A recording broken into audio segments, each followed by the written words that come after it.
présidents Chirac et Sarkozy ont commis en Afrique 2 crimes que la France paye très cher. L'assassinat de Kadhafi en Libye et le coup d'État contre le président Laurent Gbagbo en Côte d'Ivoire. Les 2 affaires sont remarquablement similaires. Pour résumer, dans les 2 cas, un président français en exercice a sciemment utilisé la force militaire française contre un pouvoir légitime d'un État tiers pour imposer un régime plus favorable à des intérêts privés et, semblerait-il, également pour éliminer des preuves de financement occulte de campagnes électorales françaises. Et ce sont les populations tant françaises que libyennes ou ivoiriennes qui en paient le prix humain, financier, sécuritaire et démocratique. C'est le cadre général tant en Libye qu'en Côte d'Ivoire. Sur le cas libyen, nous avons régulièrement sur ce même plateau détaillé les conséquences migratoires catastrophiques pour l'Europe et la France depuis que le verrou libyen a été brisé. Nicolas Sarkozy devra en répondre devant la justice, pour l'instant du seul volet financier qui a conduit à l'assassinat du leader libyen avec la complicité des services secrets français, mais il devra également rendre compte tôt ou tard avec le fauteur de guerre BHL des conséquences mortifères pour le peuple libyen et pour l'Europe. Ces 2 hommes ont du sang sur les mains et quelle que soit leur caste, ils devront rendre des comptes. Le cas de Laurent Gbagbo est lui aussi exemplaire. Il est socialiste, mais il est surtout francophile, historien, écrivain, catholique, patriote et n'appartient à aucune loge franc-maçonne. Ce qu'il désire plus que tout, c'est que la Côte d'Ivoire se libère de la France-Afrique que nous avons dénoncée dans notre dernière édition. Il veut aller, comme il le dit lui-même, au-delà des discours. Je cite: « Pour l'instant, il n'y a que des discours, tant que les piliers seront debout, la présence de l'armée française, le franc CFA et le choix des présidents, la souveraineté des pays d'Afrique ne sera qu'un leurre et la France-Afrique, la réalité. » C'est un anachronisme, un scandale tellement énorme, cette dépendance. Fin de citation. Il va vite devenir l'homme à abattre, d'autant qu'il n'est pas prompt à accepter les exigences de Villepin ou de Chirac qui attendaient, selon ses propos, des valises de billets et pas des valises de francs CFA. Longtemps opposant à Félix Houphouët-Boigny, emprisonné pour cela par le Premier ministre de l'époque, un certain Ouattara, qui est désormais l'actuel président, il est élu à la présidence de la République de Côte d'Ivoire en 2000 face à Robert Guéhi. Dès lors, la France n'aura de cesse de lui faire quitter le pouvoir de gré ou de force. Dès 2002, il doit faire face à une tentative de coup d'État par des éléments armés par le Burkina Faso. Non seulement la France ne le prévient pas de l'attaque, comme Laurent Gbagbo le dira plus tard, bien sûr qu'ils ne m'ont pas prévenu puisqu'ils étaient dans le coup. Mais Michel Alliot-Marie, alors ministre de la Défense de Chirac, refuse de faire jouer les accords de défense pourtant imposés à l'indépendance en 1960 par Paris. C'est une affaire ivoiro-ivoirienne, dira-t-elle. Henri Emmanuelli, ancien président PS de l'Assemblée nationale, expliquera cette trahison par cette sentence, je cite, « Laurent Gbagbo a eu depuis le début un souci, faire de la Côte d'Ivoire un pays indépendant. C'est cela qui ne lui a pas été pardonné. » Pour Laurent Gbagbo, ce coup d'État est la conséquence directe d'une loi sur l'assurance maladie qu'il a fait voter. Une loi destinée à mettre en place 2 caisses, une pour les paysans, une pour tous les autres travailleurs, financée par les bénéfices du cacao, du café, de l'EVA, mais aussi des mines de diamants et d'or. Les compagnies de la France-Afrique y voient une menace trop grande pour leur marge. Le coup d'État est donc lancé. La moitié nord du pays sera depuis cette date sous la domination de bandes de pillards et de rebelles. L'immigration de dizaines de milliers d'étrangers et la distribution de cartes d'électeurs visent à fausser le vote des Ivoiriens et à faire main basse sur le sud, Eldorado agricole et minier de l'Afrique. 30% de la population ivoirienne est, selon les dernières estimations, d'origine étrangère. En 2010, lors de l'élection présidentielle à Bouaké, fief de la rébellion et de Ouattara, on relèvera 250 000 votes exprimés pour 150 000 électeurs inscrits. Mais les événements ne vont pas assez vite. Pire, le régime légal de Laurent Gbagbo tient bon et avance vers la modernité. Décentralisation, création de conseils généraux qui s'attellent à la construction de lycées, de dispensaires, de routes. Les succès du Sud, sous le contrôle du pouvoir légal d'Abidjan, font rêver les Ivoiriens de la partie nord qui subissent les pillages et l'arbitraire des rebelles qui soutiennent Ouattara. Laurent Gbagbo est de plus en plus populaire. Si Laurent Gbagbo n'est pas dupe, il confiera depuis sa cellule à La Haye, je cite, « Pour anticiper les coupes d'État, il me suffisait de suivre les cours du cacao ». Il fait preuve de retenue, accepte de discuter même avec les rebelles, et malgré le double jeu du gouvernement français. L'ONUCI, l'opération des Nations Unies en Côte d'Ivoire, saluera même le professionnalisme des opérations militaires de l'armée ivoirienne qui ne provoquent aucun dégât collatéral ni victime innocente. Il faut donc trouver un prétexte.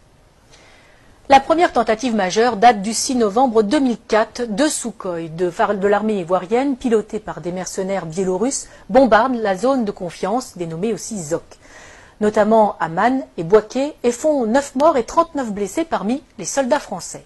L'armée française réagit et détruit les moyens aériens de la Côte d'Ivoire, ce qui l'empêchera de lutter efficacement contre les rebelles. La force Licorne doit se lancer à l'assaut d'Abidjan. C'est la dernière partie d'un plan en 4 phases. Un plan qui a si bien réussi en Côte d'Ivoire que la France l'a appliqué en Libye et au Mali. D'abord, un appel à l'aide d'un gouvernement fantoche ou rebelle reconnu comme légal. Ensuite, une première promesse d'aide par l'organisation régionale qui se retrouve vite dépassée. Puis un mandat de l'ONU au nom de crimes contre l'humanité, viols, etc. Et enfin, l'intervention de la France sur le plan diplomatique, économique et militaire pour mettre en place les hommes choisis. Mais en 2004, la dernière partie cafouille. Des informations révélées par Wikileaks et des enquêtes de presse suggèrent une manipulation visant à justifier une action militaire contre Gbagbo. En 2016, la juge d'instruction française Sabine Kéris demande le renvoi devant la Cour de justice de la République, la CJR, des anciens ministres Dominique de Villepin, Michel Alliot-Marie et Michel Barnier, suspectés d'avoir permis l'exfiltration des mercenaires responsables de l'attaque contre les forces françaises. Pour Laurent Gbagbo, les services secrets français ont retourné son chef d'état-major, Mathias Doué, pour une attaque sous faux drapeau afin de légitimer la réaction française. Le parquet général près la Cour de cassation a indiqué n'avoir pas saisi à ce stade la commission des requêtes de la CJR. En 2011, alors que Laurent Gbagbo a remporté les élections de 2010, malgré les quelques 450 000 électeurs fantômes rajoutés dans le Nord, Ouattara et ses amis français décident de forcer les urnes. Ils contestent les élections, mais refusent de recompter les bulletins, qui sont détruits. Curieusement, le premier décompte avait été confié à une société française dont le directeur recevra un contrat de plus de 152 millions d'euros par le gouvernement Ouattara. Le 11 avril 2011, après 10 jours de combats à Abidjan et de bombardement de la résidence présidentielle par les forces spéciales françaises de la force Licorne et l'ONUCI, Laurent Gbagbo est arrêté en compagnie de son épouse Simone par les forces françaises. Ce n'est pas la fin des morts. Des centaines de civils seront arrêtés, torturés et exécutés par les complices de Sarkozy. La famille de Laurent Gbagbo, les militants, des ministres, des professeurs, des fonctionnaires. Autre victime de cet assaut, sans doute l'une des plus belles bibliothèques de livres classiques français de toute l'Afrique, seule richesse reconnue de Laurent Gbagbo et qui sera détruite par les bombes incendiaires françaises, tout un symbole. On peut se douter que les nouveaux maîtres de la Côte d'Ivoire ont mis le pays et les industries en coupe réglée. À commencer par Alassane Ouattara, l'ami intime de Nicolas Sarkozy, de Laurent Fabius et de Martin Bouygues, et aussi, aux surprises, de Georges Soros. Le moindre coupeur de route et assassin du Nord est devenu qui préfet, qui commandant de police, qui chef des armées ou président de l'Assemblée nationale. Les compétences comptent peu, c'est le nombre de fusils à disposition qui prime tout. Mais parlons des Français. Claude Guéant, l'ancien ministre de l'Intérieur et secrétaire général de l'Élysée de Nicolas Sarkozy, a installé une antenne de son cabinet d'avocats à Abidjan, où il fait des allers-retours fréquents pour développer ses affaires et celles de son gendre, Jean-Charles Charqui, devenu conseiller d'Alassane Ouattara. L'ancien ambassadeur de France au moment du putsch est devenu consultant et passe sa vie dans l'ombre de Ouattara. Les chefs militaires de l'opération Licorne sont devenus consultants et se sont vus confier la juteuse modernisation de l'armée ivoirienne. Il ne faut pas non plus oublier les fameuses annulations des dettes africaines. Ces dettes ne sont pas annulées, elles sont en fait privatisées. Les sommes dues et qui ont été payées par les contribuables français sont finalement payées à des entreprises privées du pays créancier pour réaliser des travaux dans le pays créditeur. Travaux largement surfacturés le plus souvent, les contribuables français sont volés de leur remboursement, les Africains spoliés de leurs investissements.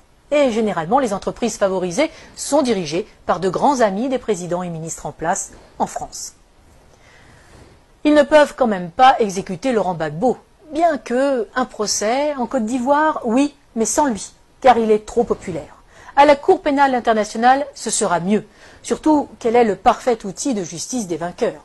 Externalisé donc à La Haye pour un procès à charge et inique, le procureur a à sa disposition un budget de plus de 28 millions d'euros. La défense, 76 000 euros. L'une des principales sources d'accusation est l'association Human Rights Watch, qui est entièrement financée par Soros, ami de Ouattara. Malgré ça, Par 2 fois, en 2016 et en 2018, le tribunal ne peut que constater l'absence totale de preuves dans le dossier du procureur. Aucun élément de preuve, aucun témoin fiable. Le 15 janvier 2019, Laurent Gbagbo est acquitté par la CPI de la totalité des charges portées contre lui après plus de 7 ans de prison préventive. Il reste cependant en résidence surveillée en Europe. La Belgique lui offre l'asile. Le temps, paraît-il, pour que le procureur puisse faire appel sur de nouvelles bases. Lui, qui n'a jamais réussi à monter un dossier alors qu'il a travaillé main dans la main avec Ouattara et les gouvernements français. Nous n'avons fait ici qu'effleurer ce sujet vaste et complexe qui pourrait servir de trame à une série d'espionnage et de géopolitique. Pour ceux qui voudraient aller plus loin, qu'ils n'hésitent pas à lire l'ouvrage Libre pour la vérité et la justice de François Mattei aux éditions Max Milo. Il est le fruit des entretiens de l'auteur avec Laurent Gbagbo pendant ces 7 années de détention arbitraire. Publié quasiment à la veille de la libération du président ivoirien, ce livre est la preuve que Laurent Gbagbo a eu raison trop tôt. Mais il n'est pas dit qu'il ne revienne pas dans le jeu politique ivoirien, totalement blanchi des accusations portées contre lui, fort de ses réussites comme président et avec un programme toujours plus d'actualité. Il faudrait plus de chefs d'État comme lui en Afrique, conscients des atouts de son continent, préférant des relations saines avec la France plutôt que l'exigence d'une repentance perpétuelle imposée aux Français pour des crimes qu'ils n'ont pas commis. Une repentance qui n'est là que pour cacher le pillage de l'Afrique par des multinationales et imposer une invasion migratoire ruineuse et destructrice pour l'Europe. Défense de l'identité nationale, mise en œuvre d'un patriotisme social permettant de vivre et de travailler au pays, non-alignement, intégrité de ses élites politiques et économiques. Il faudrait peut-être aussi plus de Laurent Gbagbo en Europe.